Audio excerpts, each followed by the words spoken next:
It's not often you hear business crying out for more red tape, but Tasmania's tourism industry is ruining the day visitor accommodation was deregulated. It's seen a growing number of independent operators, and the Tourism Council is not happy. Gary Johnson has operated tourist apartments in South Hobart for the last 6 years. He's invested thousands on planning approvals, safety measures and industry accreditation. He's wondering if it was worth the trouble.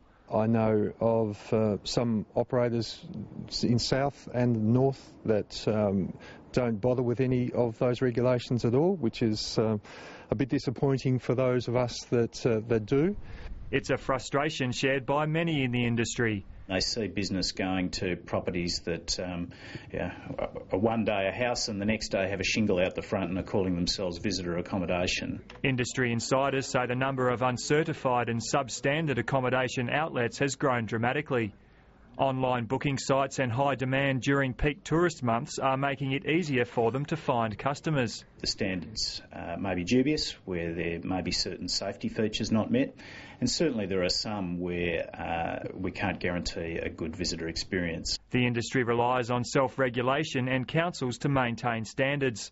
With 1,500 accommodation outlets statewide, that's become increasingly difficult. Our local government has an enormous compliance burden in relation to state government legislation as it is, with a very limited pool of resources and limited funding.